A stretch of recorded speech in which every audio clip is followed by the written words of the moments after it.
Al-Ikhlas merupakan salah satu surah pendek yang terdiri dari 4 ayat.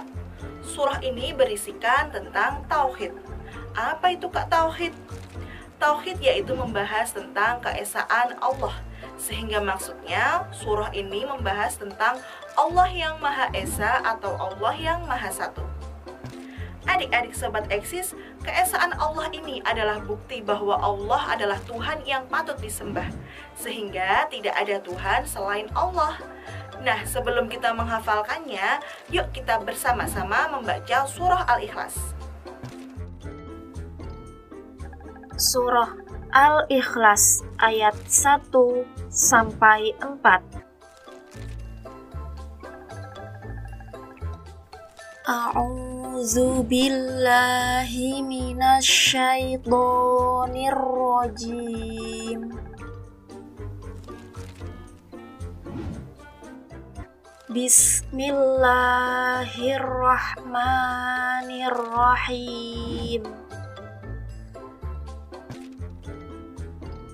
Qul huwallahu ahad.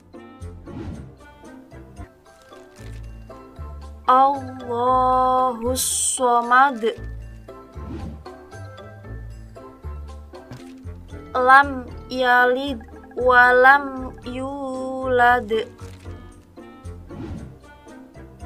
Walam yakul lahu kufuwan ahad. Artinya, katakanlah, Dialah Allah yang Maha Esa. Allah tempat meminta segala sesuatu. Dia tidak beranak dan tidak pula diperanakkan, serta tidak ada sesuatu pun yang setara dengannya. Nah, adik-adik, tadi kalian sudah bersama-sama membaca surah Al-Ikhlas ya. Nah, sekarang kita belajar menghafalkannya ya. Cara cepat menghafalkan surah adalah mengulang tiap ayat-ayatnya. Kalian tirukan yang Kak Ella bacakan ya. A'udzu billahi minasyaitonir rajim. Bismillahirrahmanirrahim.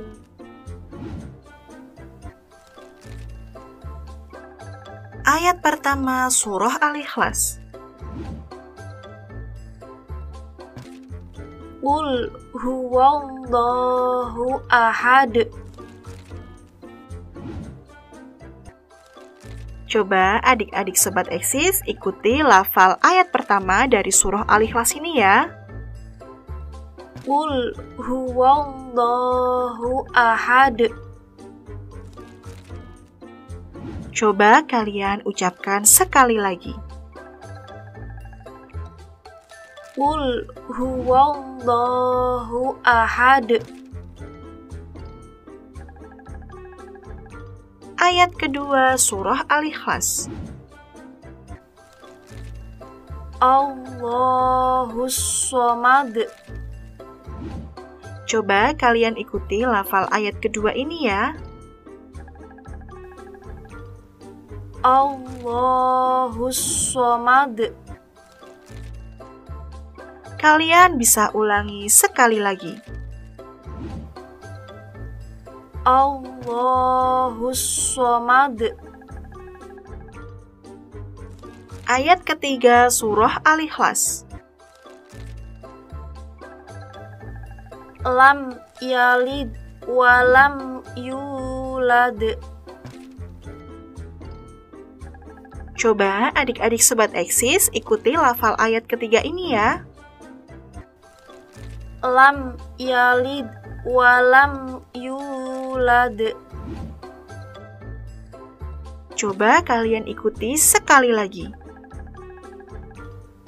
Lam yalid walam yulad.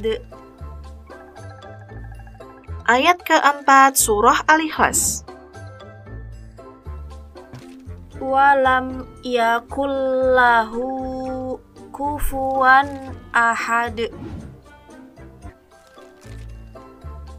Coba kalian ikuti lafal ayat keempat dari surah Al-Ikhlas ini ya.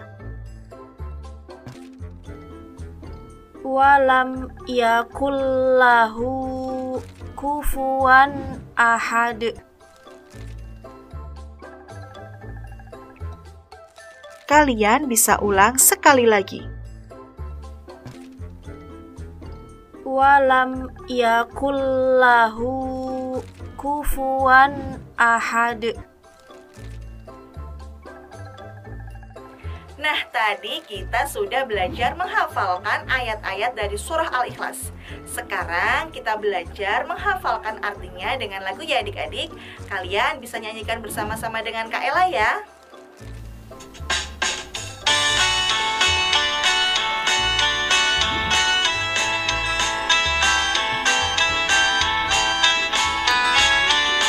Katakanlah dialah Allah yang Maha Esa, Allah tempat meminta segala sesuatu.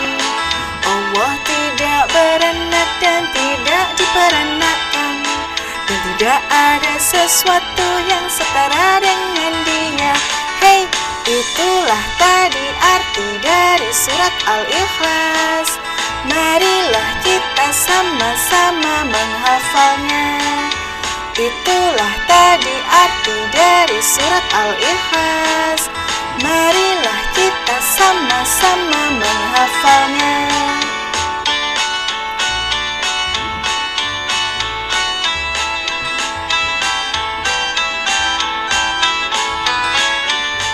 Katakanlah dialah Allah yang Maha Esa, Allah tempat meminta segala sesuatu. Allah tidak beranak dan tidak diperanakkan, dan tidak ada sesuatu yang setara dengan Dia. Hei, itulah tadi arti dari surat Al-Ikhlas. Marilah kita sama-sama menghafalnya. Itulah tadi arti dari surat Al-Ikhlas.